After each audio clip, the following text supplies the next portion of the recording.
Assalamualaikum warahmatullahi wabarakatuh.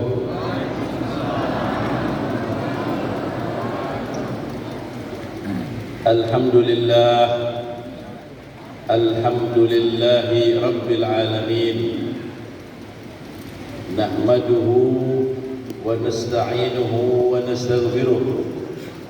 ونعوذ بالله من شرور أنفسنا ومن سيئات أعمالنا من يهد الله فلا مضل له ومن يضلل فلا هادي له أشهد أن لا إله إلا الله وحده لا شريك له وأشهد أن سيدنا ونبينا وقرة أعيننا ونور قلوبنا ومولانا محمد عبده ورسوله وحبيبه وصفيه وخليله. اللهم صل وسلم على سيدنا محمد نورك الساري ومددك الجاري واجمعنا به في كل أدوار وأوطار وعلى آله وصحبه يا نور. أما بعد.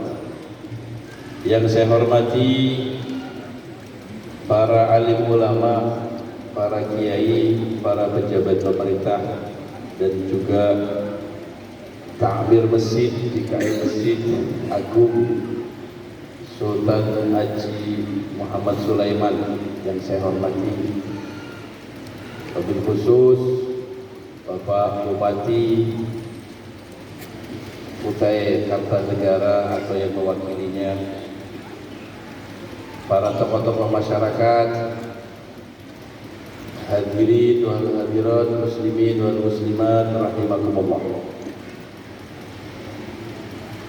Malam ini kita wajib bersyukur kehadiran Allah, karena malam hari ini insyaallah kita tercatat orang-orang yang diberi kebejan, bejo, bahagia, nikmat, jaya, insyaallah sukses dunia dan akhirat. Karena kita memperingati manusia yang paling dicintai oleh Allah, manusia yang memiliki kedudukan sangat agung di sisi Allah. Bahkan tidak ada makhluk di alam semesta ini yang wujudnya apa saja, baik dari golongan jin, golongan malaikat, golongan manusia, yang di langit, yang di bumi, yang di samudra, ya, yang Allah cintai seperti Allah mencintai Nabi besar Muhammad SAW. Beliaulah Habibullah. Bahkan ulama mengatakan segala sesuatu, ulama mengatakan bahwa satu-satunya makhluk yang dicintai oleh Allah itu Nabi Muhammad. Kalau ada makhluk yang lain, manusia kah atau jin atau benda-benda yang lain, kalau dicintai oleh Allah karena ada hubungan dengan Nabi Muhammad. Seperti para nabi dan para rasul yang lain dicintai oleh Allah karena mereka ada hubungan dengan Nabi Muhammad. Para malaikat-malaikat Allah dicintai oleh Allah karena mereka ada hubungan dengan Nabi Muhammad. Sampai begitu para saudara. Sehingga kalau kita lihat, ya, para alim ulama itu dicintai oleh Allah, punya kedudukan tinggi di sisi Allah karena sebabnya satu hal. Para alim ulama itu mewarisi, ya, ilmunya Rasulullah. Dalam dadanya mewarisi ilmunya Rasulullah, sehingga mereka dicintai oleh Allah, sehingga mereka diangkat derajat oleh Allah. Yarfa'illahu alladhina amanu minkum walladhina utul ilma darajat. Allah menaikkan derajat, mengangkat derajatnya orang-orang beriman di antara kalian semuanya, orang-orang awam. Walladzina utul ilma, orang-orang yang diberi ilmu derajatnya lebih tinggi. Kenapa? Karena mereka adalah mewarisi Nabi Muhammad SAW.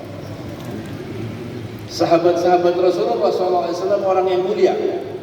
Kenapa mereka dimuliakan oleh Allah? Sehingga as-sabiqun al-awwalun minal muhajirin wal ansar walladzina tabauhum bi ihsan radhiyallahu anhum wa radu an. Itu derajatnya sahabat yang mereka dijamin masuk surga. Karena mereka hidup berjumpa dengan Rasulullah, berkumpul dengan Rasulullah, beriman dengan Rasulullah, dan mati dalam keadaan iman dengan Rasulullah. Perjumpaan kepada Rasulullah walaupun sahabat itu masih bayi, ya, seperti Abdullah, ya, seperti Abdullah yang ponakannya Sayyidatina Aisyah radhiyallahu anha. Itu ketika beliau lahir, ya, ketemu Rasulullah dalam keadaan bayi, tidak lama kemudian Rasulullah wafat. Ya, orang ini dicintai oleh orang ini, menjadi punya pangkat derajat di sisi Allah agung karena pernah berjumpa dengan Rasulullah walaupun dalam keadaan bayi. Nah, para syuhada dicintai oleh Allah dan punya derajat di sisi Allah karena mereka memperjuangkan agamanya Rasulullah SAW.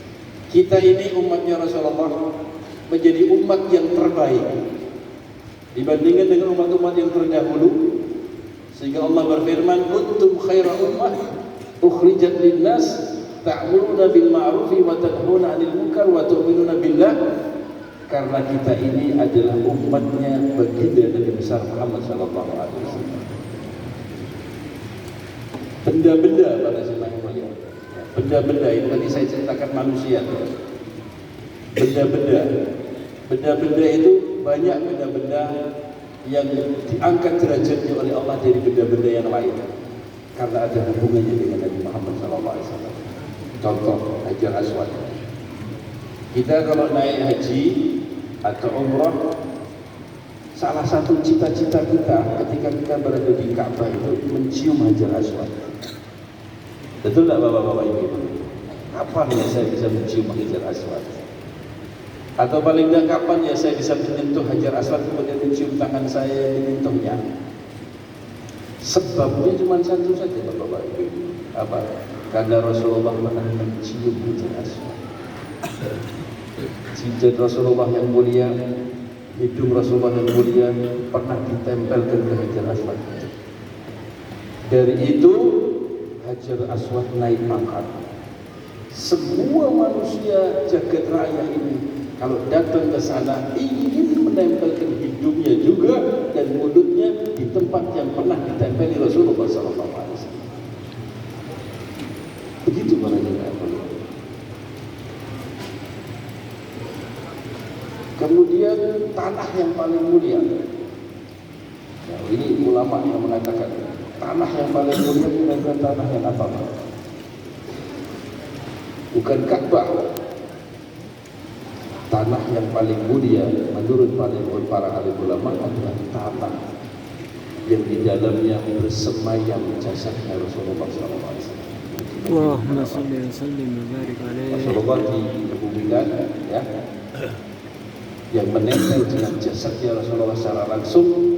Tanah itu adalah tanah yang paling mulia di sejagat raya, karena menempel dengan jasadnya Rasulullah, ya, 2 tahun, 1400 tahun lebih. Air yang paling mulia, air apa? Air yang paling mulia adalah air yang keluar dari tangannya Rasulullah.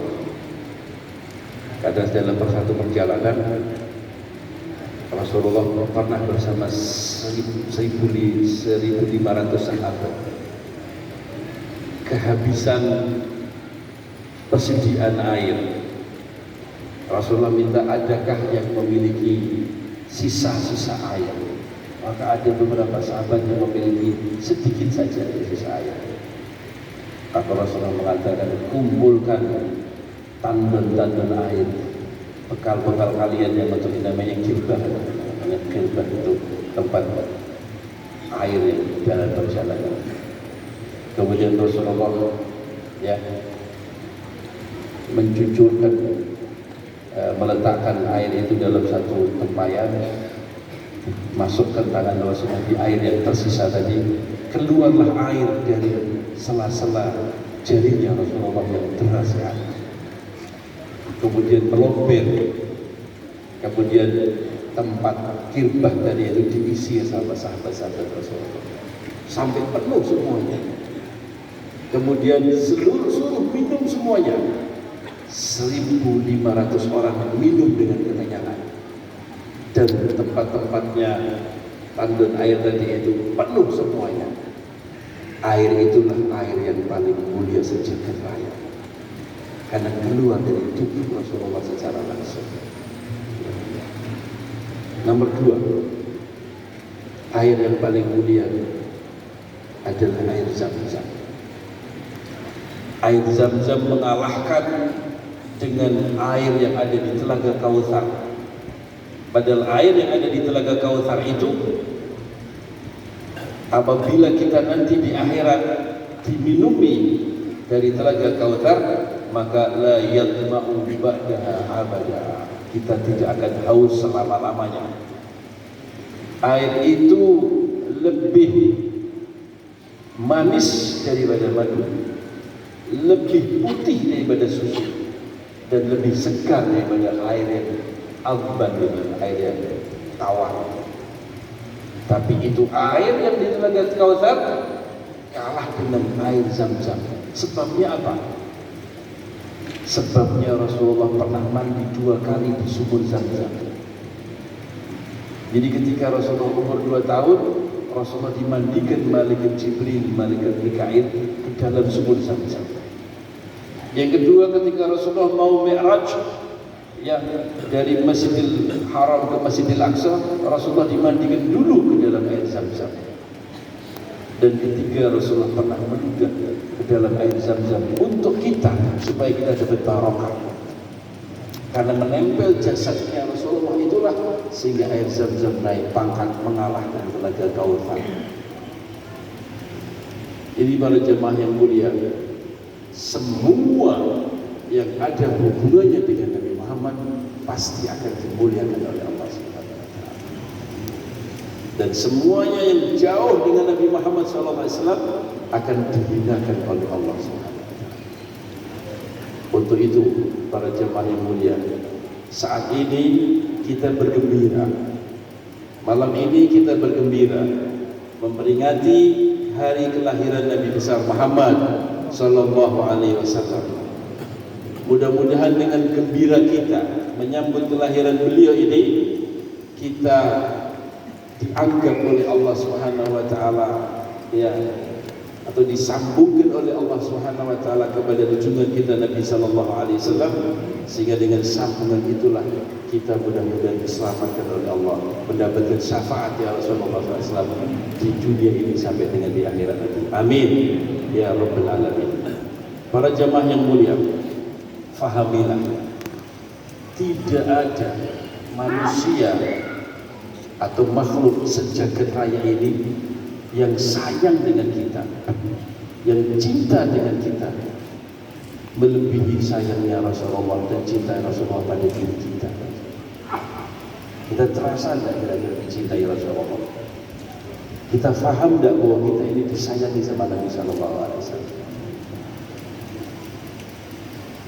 Rasulullah sayang dengan kita, Rasulullah cinta dengan kita, melebihi sayangnya ibu kandung kita dengan diri kita. Rasulullah sayang dengan kita, melebihi sayangnya bapak kita dengan diri kita. Rasulullah sayang dengan kita, melebihi pasangan kita mensayangi kita dan mencintai kita. Rasulullah sayang dengan kita, melebihi saudara kandung kita mensayangi kita, atau sahabat kita menyayangi kita, atau siapapun yang ada di jagat raya ini yang sayang dengan kita. Bahkan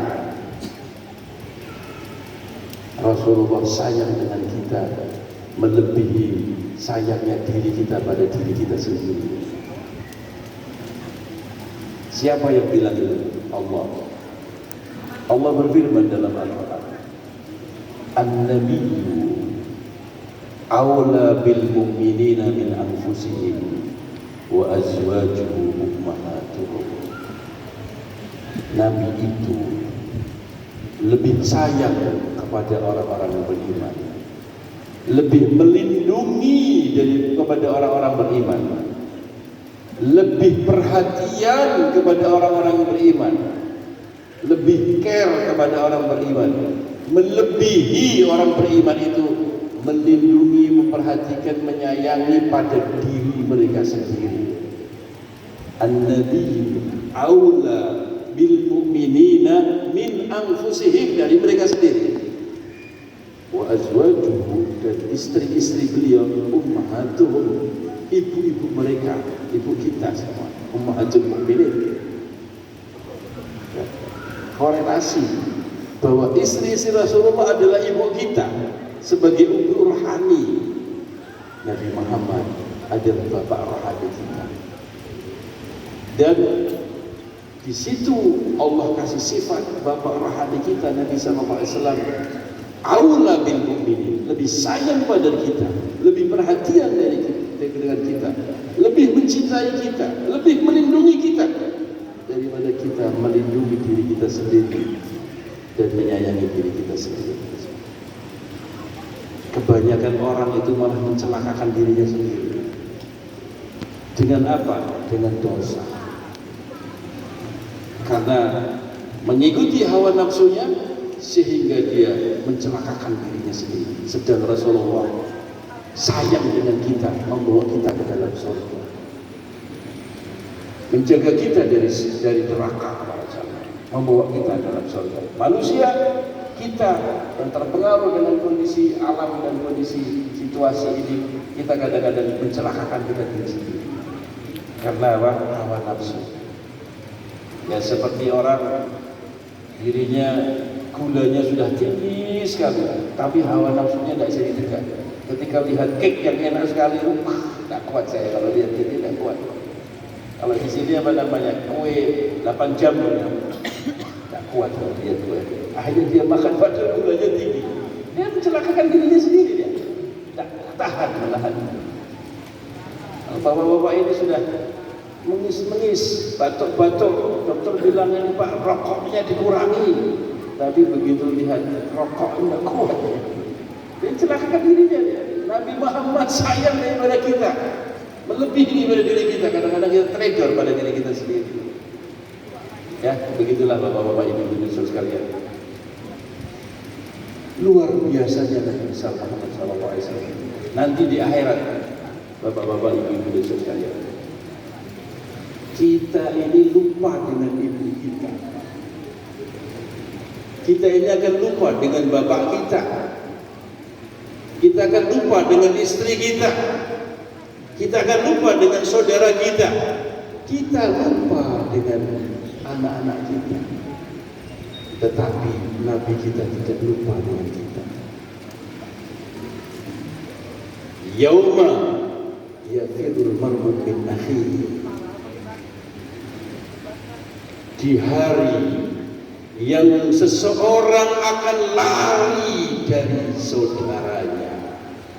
Hari kiamat nanti, yafirul mar'u min akhihi, manusia lari dari saudaranya, tidak peduli dengan saudara.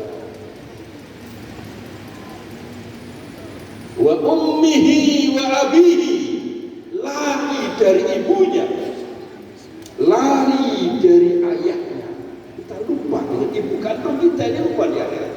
Allah yang berfirman, dan kita pasti akan yakin dengan Quran. Yauma yafirul mar'u min akhihi wa ummihi wa abihi wa sahibatihi wa banihi. Kita akan lari dengan sahibah, pasangan. Lari, ketemu istri, istri ketemu suami lari. Tak mau, nafsi. Anak-anak kita nih, yang di hari-hari kita selalu sayangi, perhatikan. Ya ibu-ibu sayang dengan anaknya, ibu-ibu perhatian dengan anaknya. Di akhirat tak lupa kita dengan anak-anak kita semua. pada hari itu manusia akan sibuk pada dirinya sendiri-sendiri. Tapi satu-satunya makhluk, satu-satunya manusia yang menyempatkan dirinya berjuang sampai di akhirat menyelamatkan kita dari api neraka, membantu kita dengan syafaatnya, menolong kita dengan munajat dengan Allah Subhanahu wa taala. Siapa itu? Manusia yang saat ini kita peringati. Kita harus sadar, kita harus paham, bapak-bapak, ibu-ibu sekalian. Beliaulah Nabi kita, Nabi besar Muhammad sallallahu alaihi wasallam. Para jamaah yang dimuliakan Allah Subhanahu wa taala. Ya, satu ketika malaikat utusan Allah sowan kepada Rasulullah, menghadap kepada Rasulullah. Dan malaikat itu mengatakan, ya Rasulullah, inna salam yukri'uka salam. Wahai sang Nabi, sesungguhnya Zat yang Maha Salam kirim salam dengan engkau ya Rasulullah. Allahumma antas salam, kata Nabi, wa minkas salam wa alaika ya'udus salam. Tabarakta Rabbana wa ta'ala ya jalali wal ikram. Menjawab salamnya Allah, ya Rasulullah, hamba diutus Allah untuk menghadap kepada engkau ya Rasulullah, bahwa engkau diberi 3 doa yang mustajabah. Silahkan ya Rasulullah, antum meminta apa saja dengan Allah, dengan 3 kali permintaan diterima semua oleh Allah. Kira-kira Rasulullah minta apa? Coba bapak-bapak, ibu-ibu, kalau datang malaikat seperti itu, Pak, minta apa saja dengan Allah, saya Allah kabulkan. Kira-kira Pak Jenengan minta apa? Yang paling panjenengan minta, yang paling bapak-bapak dan ibu-ibu minta, yang paling besar menurut hati kita. Bapak-bapak ini pengen jadi bupati, kan mintanya di bupati. Pengen jadi presiden, mintanya jadi presiden. Karena yang besar di hati kita pengen jadi presiden. Pokoknya yang keluar itu mesti yang paling besar. Yang paling besar adalah penyakit kita akan minta, ya Allah, sembuhkan saya sudah tahunan sakit ini. Jadikan saya sehat afiat seperti saya umur 17 tahun. Sesuatu yang paling besar itulah yang akan kita minta. Betul apa tidak? Logikanya seperti itu. Coba bayangkan para jemaah, kira-kira Nabi kita minta apa? Berarti itu yang paling besar dalam benaknya Rasulullah. Rasulullah mengangkat tangannya tinggi-tinggi dan beliau mengatakan, Allahumma ighfir li ummati. Ya Allah, ampuni dosa-dosa umatku ya Allah. Itu yang dipikirkan Rasulullah. Pengen nikul dosa-dosa kita. Karena Rasulullah faham bahwa kita adalah manusia yang banyak dosa, banyak terpeleset dengan dosa-dosa. Khawatir kalau kita ini masuk neraka. Rasulullah eman, sayang ini kalau masuk neraka, saya punya aman, sayang kepada mereka. Maka yang membuat orang celaka karena dosa, yang membuat umatku sengsara karena dosa, yang membuat umatku terhina karena dosa, yang membuat umatku tersiksa karena dosa, yang membuat umatku nanti berat di kuburan, di masyarakat, dan di jahanam karena dosa. Dan saya tahu itu bahaya besar dengan dosa itu. Maka Rasulullah pertama yang beliau pertama kali minta, ya Allah, ampuni dosa-dosa umatku. Allahumma shalli ala sayyidina Muhammad. Kita sendiri tidak pernah peduli dengan diri kita, Pak. Banyak dosa tidak pernah tobat kita. Banyak dosa diulang-ulang lagi kita. Rasulullah pikirkan kita supaya kita diampuni dosa. Oh, luar biasa. Baik ya Rasulullah, mohon permohonan yang kedua ya Rasulullah. Rasulullah katakan, apa permohonannya? Allahumma ighfir li ummati. Ya Allah, ampuni dosa-dosa umatku. Rasulullah ingin menegaskan ya bahwa umatnya keseluruhannya ini terampuni daripada dosa-dosa. Yang menegaskan seperti ini. Sehingga diulang lagi permohonannya. Baik ya Rasulullah, permohonan yang ketiga ya Rasulullah. Apa katanya? Khabatu da'wati al-mustajabah ya yaumal qiyamah li ummati. Saya simpan doaku yang mustajabah ini untuk umatku di hari kiamat nanti. Masya Allah, Masya Allah, bapak-bapak, ibu-ibu dan saudara sekalian, sampai di akhir nanti Rasulullah SAW memikirkan kita, menyimpan doanya yang mustajab untuk kita, sehingga beliau bersabda, "Ma min nabiyyin falahu da'wal mustajabah." Tidaklah seorang nabi kecuali beliau itu diberi kesempatan doa yang mustajab. Semua nabi itu punya doa yang mustajab. Wa qastajalu fid dunya. Mereka sudah tergesa-gesa menggunakan doa yang mustajabahnya itu di dunia. Adapun saya, kata Nabi, khabatu da'watu mustajabah li ummati yaumal qiyamah. Saya masih simpan doaku yang mustajabah ini ya untuk umatku di hari kiamat. Untuk umat, bukan dirinya, bukan untuk keluarga, untuk umat. Allahumma salli ala Sayyidina Muhammad. Begitu dahsyatnya Rasulullah SAW. Bapak-bapak, ibu-ibu dan saudara sekalian, saya punya guru Al-Habib Umar bin Muhammad bin Sa'id bin Hafid al-Fabrahul pernah ngomong seperti ini, fahamilah wahai santri-santri, kalau sekarang kalian ini mencintai Nabi dan umat-umat terdahulu, ya sahabat, tabi'in, terus sampai zaman sekarang, semuanya ini tak pernah ketemu Rasulullah, tapi cinta sama Rasulullah. Kemudian nanti terus orang-orang yang lahir setelah kita, anak kita, cucu kita, cicit kita, terus sampai akhir zaman, mereka nanti akan kesedot juga mencintai Rasulullah. Sebabnya apa?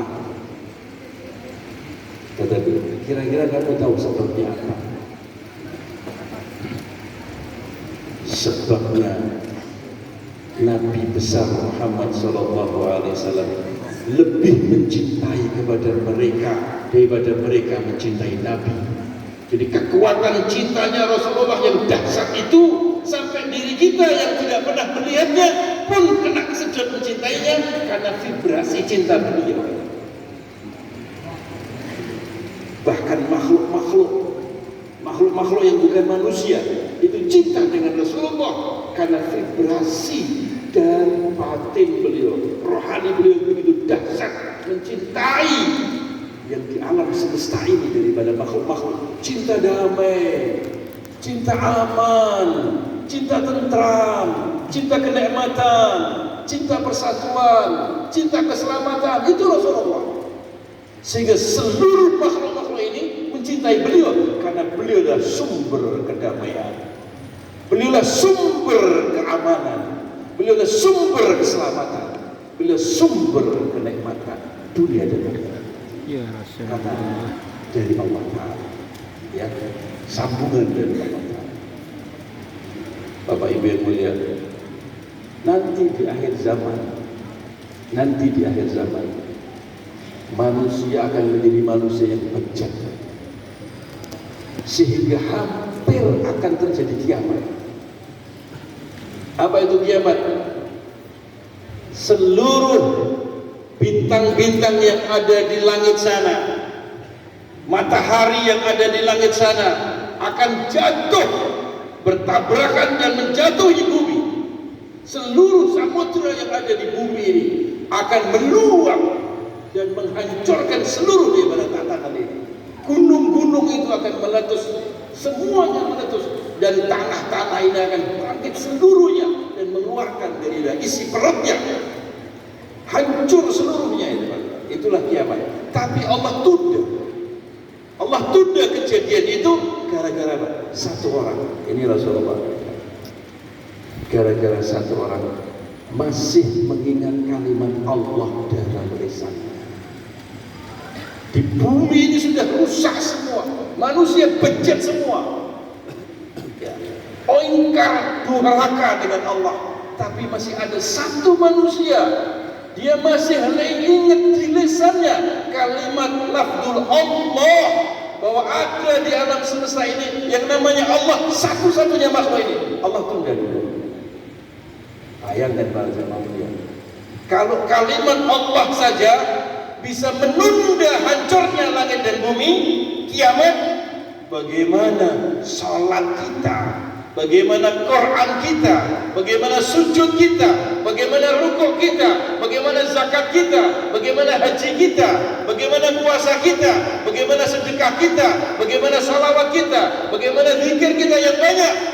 Tentunya itulah sumber perdamaian, itulah sumber rahmat dan barakah, sehingga bumi tetap dijaga oleh Allah selama terkumandang azan, selama terkumandang zikir, selama terkumandang asma-asma Allah dan kebesaran-kebesaran Allah terus dilakukan oleh umat manusia ini. Maka beliau ajarannya adalah sumber keamanan dan perdamaian. Bapak-bapak, ibu dan saudara sekalian dimuliakan Allah, ketika Rasulullah lahir, apa yang terjadi Bapak? Seluruh bumi ini dan langit menyambut kelahiran beliau, dan seluruh hal-hal yang menjadi sumber kerusakan di alam semesta ini dihancurkan bersamaan dengan lahirnya Rasulullah SAW, sebagai tanda bahwa dari situlah akan terjadi perdamaian, disitulah akan terjadi keamanan dan ketentraman dalam hidup manusia. Bapak-bapak, ibu-ibu dan saudara sekalian, ketika Rasulullah datang ke Madinah, Yathrib namanya dulu, di situ terjadi peperangan yang turun-temurun dari dua suku yang namanya suku Aus dan suku Khazraj. Suku Aus dan suku Khazraj itu dua suku tua yang ada di Madinah, dihasut oleh Yahudi dengan diberi penjualan senjata, ya. Kalau damai dihasut, dijual senjatanya laku, perang lagi.